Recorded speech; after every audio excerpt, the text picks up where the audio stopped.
बिस्मिल्लाहिर्रहमानिर्रहीम। आज का जो हमारा टॉपिक है वो हमारा थर्ड लेक्चर मीडियन पर ही जा रहा है, क्योंकि हम लोगों ने पहले मीडियन का इंट्रोडक्शन किया है, उसके बाद फिर उसके बाद फॉर अनग्रुप डाटा के लिए हमने यूज़ किया है, ऑड और इवन डाटा के लिए। अब हम बेसिकली मीडियन को ग्रुप डाटा के लिए लेकर आ रहे हैं। तो हमने सबसे पहले क्या इसमें अंडरस्टैंड करना है, हमें किस किस चीज़ की ज़रूरत होगी ग्रुप डाटा के न्यूमेरिकल करने के लिए मीडियन के। सबसे पहली चीज़ हमें क्लासेस की ज़रूरत होगी, फिर हमें फ्रीक्वेंसी की ज़रूरत होगी, कम्युलेटिव फ्रीक्वेंसी की ज़रूरत होगी और क्लास बाउंड्रीज़ की ज़रूरत होगी। ये 4 जो हमारे पास जो है वेरिएबल्स हैं, इनको हमने फ़र्स्ट ऑफ़ ऑल कैलकुलेट करने के बाद फिर हमने आना है कि हमने अब मीडियन फाइंड करना है। तो सबसे पहले इनकी चारों की इक्वल इम्पोर्टेंस है मीडियन के अंदर।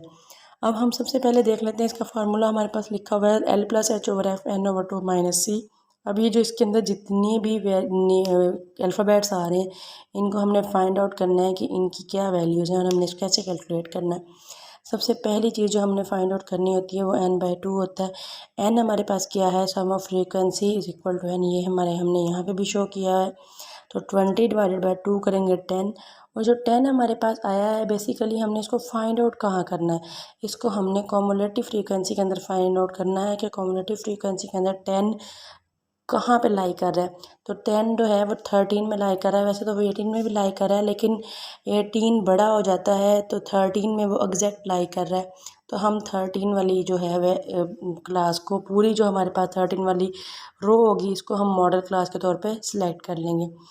सेलेक्ट करने के बाद हमने इस रो की ही सारी वैल्यूज़ यूज़ करनी है। इसमें जो हमारे पास सबसे पहले फार्मूला में आ रहा है एल हमारे पास lower class boundary of modal class, ठीक है, ये हमारे पास एल आ रहा है 10.5। उसके बाद हमारे पास क्या आता है एच जो है वो हमारे पास क्लासेस के दरमियान में जो इंटरवल होगा, क्लास बाउंड्रीज का भी ले सकते हैं वैसे तो, लेकिन जो क्लासेस के दरमियान में इंटरवल होगा वो हमारे पास मीडियन क्लास वो एच कहलाएगा। 15 - 11 = 4। तो एच हमारे पास बेसिकली आ गया 4। उसके बाद हमारे पास फ्रीक्वेंसी आ जाती है एफ़ हमारे पास एग्जैक्टली जो मॉडल क्लास की फ्रीक्वेंसी होगी वो हमारे पास बेसिकली एफ़ होगा।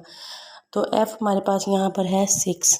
इसका वाला एफ़ हम यूज़ करेंगे, ओवरऑल एफ़ यूज़ नहीं करेंगे, ये वाला एफ़ यूज़ करेंगे जो मॉडल क्लास का एफ़ है। उसके बाद आ जाता है n/2, वो हम सबसे पहले सॉल्व कर रहे हैं। और सी हमारे पास क्या होगा, प्रीवियस जो है कॉमुलेटिव की प्रीवियस वैल्यू, ठीक है, कॉमुलेटिव फ्रीक्वेंसी की प्रीवियस वैल्यू को हम सी के तौर पे यूज़ करेंगे यहाँ पे कि सी ये होगा। तो ये हमारे पास बेसिकली है 7। उसके बाद हमारे पास क्या है, ये सारी वैल्यूज़ हमने यहाँ पर मैंने आपको क्लियर करवाई हैं कि कैसे फाइंड आउट करते हैं। ये निकालने के बाद हमने यहाँ लिख ली हैं सिंपल। फिर हमने फार्मूला में पुट करनी है। सबसे पहले बोर्ड मास रूल अगर आप लोगों को याद हो मैथ का, तो सबसे पहले हम ब्रैकेट सॉल्व करते हैं। तो हमने ब्रैकेट सॉल्व की, उसके बाद हमने इनको डिवाइड किया, डिवाइड करने के बाद ब्रैकेट के अंदर जो वैल्यू थी उससे मल्टीप्लाई किया, करने के बाद हमारे पास जो आंसर आया वो 2 आया। तो हमने 10.5 जो कि एल की वैल्यू है उसमें 2 को ऐड किया, तो हमारे पास जो मीडियन का आंसर आया वो आया 12.5। ये बेसिकली ग्रुप डाटा के लिए मीडियन है।